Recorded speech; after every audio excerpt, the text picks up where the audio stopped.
Hey, it's Jess. Welcome back. Today, I'm here to talk about Magnolia Parks, The Long Way Home by Jessa Hastings. This is the third book in the Magnolia Parks series. It is the second book where you are following Magnolia.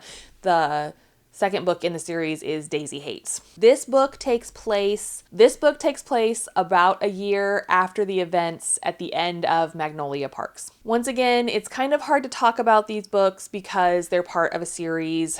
But in this book, you are continuing to follow Magnolia and BJ. They, as always, have a toxic will they, won't they relationship. We're going to get together. No, we're not. Yes, we are. Oh, but I'm going to do this horrible thing. You know, back and forth. That's why we love these two characters. We love to hate their relationship. There were definitely times that I was mad at both of them for different reasons at different times. This is my favorite so far. It had some background to the characters that I was not expecting. It explains some things from the first book. It made me tear up several times. And the ending was just jaw-dropping. As soon as I finished this book, I put the next two on hold because I knew that I needed to read them and I needed to figure out, I needed to find out what was going to happen in this universe. This book series is consuming me. I have talked a lot about it here on TikTok and also on YouTube.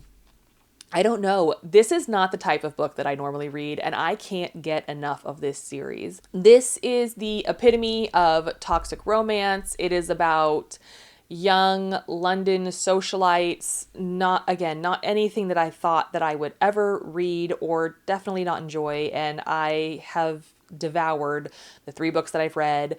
I already have the next two. I've gotten them from the library, but I haven't picked them up yet because I want to read them super fast to find out what's going to happen, but also don't want to read them super fast because I'm not ready for it to be over yet.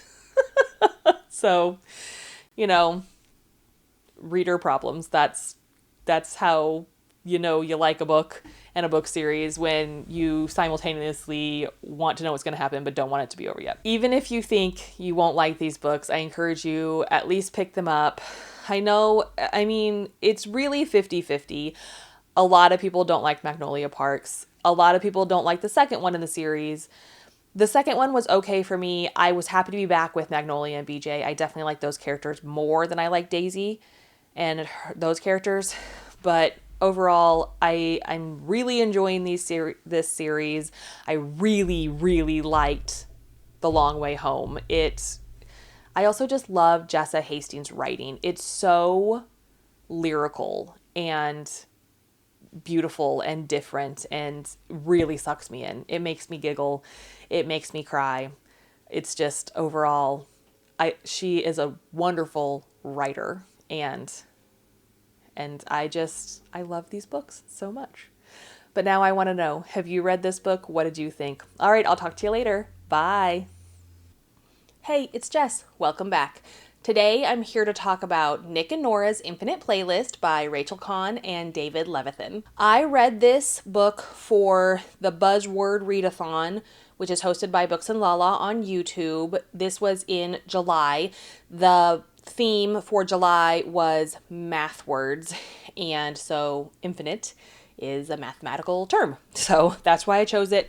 It's also a book that I owned. I picked it up at the library sale earlier this year, and I try to read as many books as I can each month off of my physical TBR because I'm trying to shrink those shelves. In this book, you are following Nick and Norah. They are both high school students in New York City.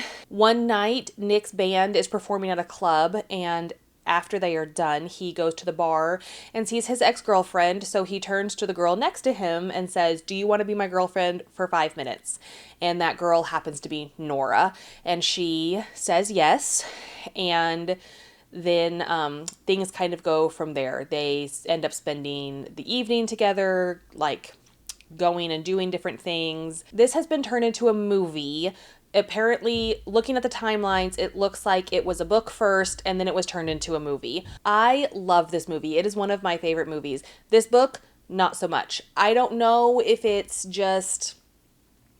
First of all, it didn't age well. There were some parts of it that I was like, ooh, that's That's not good.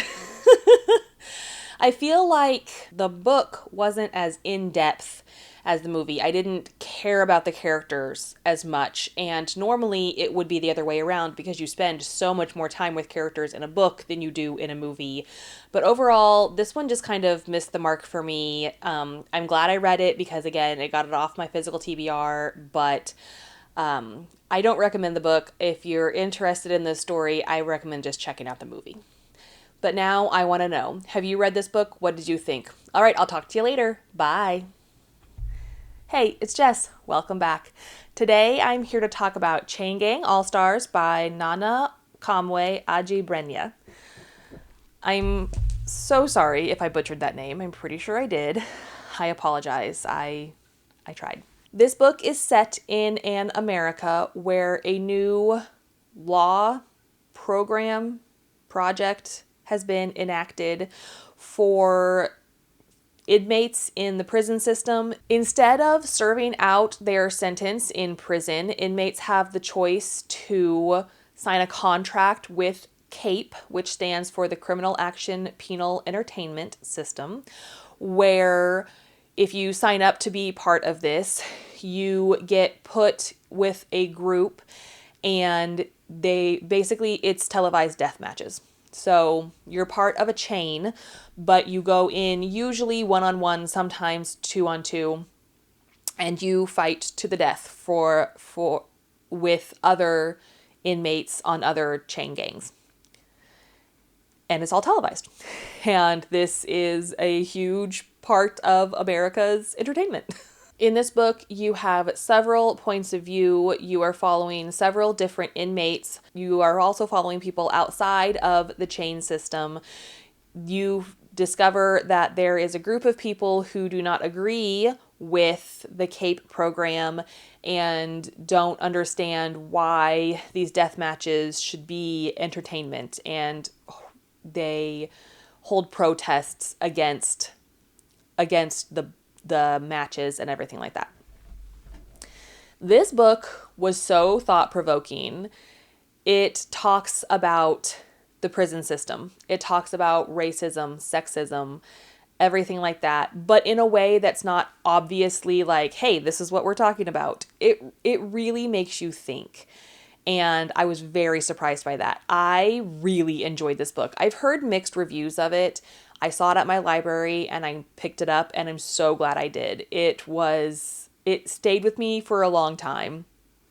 And it's so hard to explain. Like, even making this review, giving like a video summary is so difficult because it's so much more than what my summary and description was. It has a lot of historical like annotations in it, footnotes about the prison system in America, and some of it's fictional, but some of it is not. And I don't know, it was a book unlike anything I've ever read. It was an entertaining way to get you thinking. And I appreciate that sometimes. Sometimes you want a book like that. I recommend you check it out. It was, again, surprising to me. I'm glad I read it. And I want more people to read this so I can talk to them about their thoughts. So now I want to know, have you read this book? What did you think? All right, I'll talk to you later. Bye. Hey, it's Jess. Welcome back. Today, I'm here to talk about How I'll Kill You by Ren DeStefano. In this book, you are following three sisters. Specifically, you are following the youngest of the sisters. Her name is Sissy. And they have made a pact to never fall in love. And if they do fall in love, they have to the guy that they fall in love with. And then they decide that they just like to do that. They make their lives by going to small towns and finding men to fall in love with them, and then they unalive them. Two of the sisters, Iris and Moody, have done this 3 times each, and this is Sissy's first time that she is supposed to pick a target and off someone. So they move to this small town. The problem is Sissy finds herself falling in love with her target. So then she has to decide, is she going to, keep her pact and her promise with her sisters? Or is she going to go against them and go against everything, like go against family and choose love and live happily ever after with Edison? I really liked this book. It was so unique. I've never read anything like this. You obviously have morally gray characters, and I just really enjoyed them. I think all three sisters, all the characters had a very good written backstory. Like, and they had a personality. They were all different. All of the characters were different. I wanted to know what was going to happen. I found it really intriguing. And I really enjoyed this book. So now I want to know, have you read this book? What did you think? All right, I'll talk to you later. Bye.